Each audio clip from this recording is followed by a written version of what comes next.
Ashoka pillar road ಹತ್ರ ATM ವಾಹನ ಇನ್ನು ಹಣ ತುಂಬುತ್ತಿಲ್ಲ ATM ವಾಹನ. ಆ ATM ವಾಹನ ಚೇಂಜ್ ಮಾಡ್ಕೊಂಡು ಬಂದು ಇನ್ನೋವಾ ಕಾರ್ನಲ್ಲಿ 7 ಕೋಟಿ ದರೋಡೆ ಮಾಡಿದ್ದಾರೆ. ಹಾಡ ಹಗಲು ಇವತ್ತು ಮಧ್ಯಾಹ್ನ 12 ಗಂಟೆ ಸುಮಾರು ನಡೆದಿರೋದು.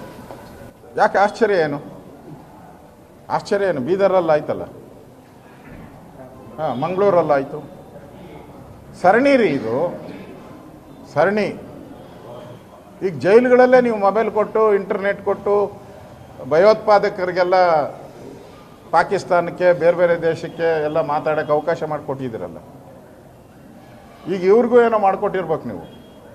ಲೂಟಿ ಹೊಡೆಯೋರ್ಗು, ಹಣವನ್ನು ಲೂಟಿ ಹೊಡೆಯೋರ್ಗು ಏನೋ ಇರ್ಬೇಕು. ಇಲ್ಲಾಂದರೆ ಆಡುವಾಗಲೇ ಸಾಧ್ಯನನ್ರಿ. ಅದು ಬೆಂಗಳೂರು ಅಂತ ಟ್ರಾಫಿಕ್ಕಲ್ಲಿ ವೆಹಿಕಲ್ ಮೂವ್ ಮಾಡೋಕ್ಕೆ ಕಷ್ಟ. ವೆಹಿಕಲ್ಗೆ ಪಾರ್ಕಿಂಗ್ ವೆಹಿಕಲ್ ರೋಡಿಗೆ ತರಬೇಕಾದ್ರೆ ಟೈಮ್ ಬೇಕು. ಅಂಥದ್ದು ಆಡಾಗಲೇ ನೀವು ಜಯನಗರದಲ್ಲಿ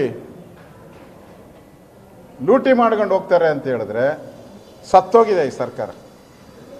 ಪೊಲೀಸ್ ಇಲಾಖೆನೇ ಒಂದು ರೀತಿ ಸತ್ತೋಗಿದೆ. ಬರೀ ಹಣ ದಂಧೆ ಮಾಡೋ, ಲೂಟಿ ಮಾಡೋಕ್ಕೆ ಅಧಿಕಾರಿಗಳನ್ನ ಉಪಯೋಗ ಮಾಡ್ತಾ ಇದ್ದೀರ. ಪೊಲೀಸ್ ಅಧಿಕಾರಿಗಳನ್ನ ಅವ್ರು ಪೂರ್ತಿ ಟ್ರಾನ್ಸ್ಫರಲ್ಲಿ ಮುಳುಗೋಗಿದ್ದಾರೆ.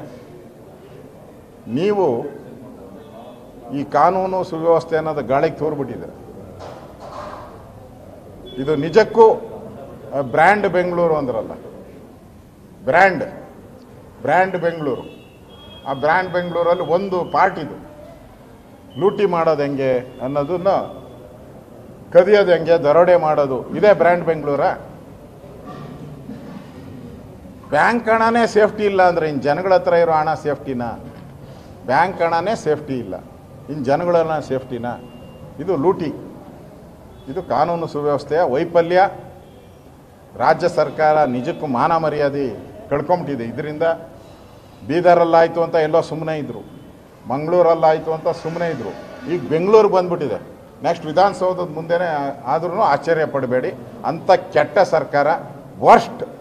ಕರ್ನಾಟಕದ ಇತಿಹಾಸದಲ್ಲೇ ಇಷ್ಟು ವರ್ಸ್ಟ್ ಲಾ ಆ್ಯಂಡ್ ಆರ್ಡ್ರು ಯಾವತ್ತೂ ನೋಡೋಕ್ಕೆ ಸಾಧ್ಯನೇ ಇಲ್ಲ. ಅಷ್ಟು ವರ್ಸ್ಟ್ ಸರ್ಕಾರ ಇವತ್ತು ನೋಡ್ತಾ ಇದೆ.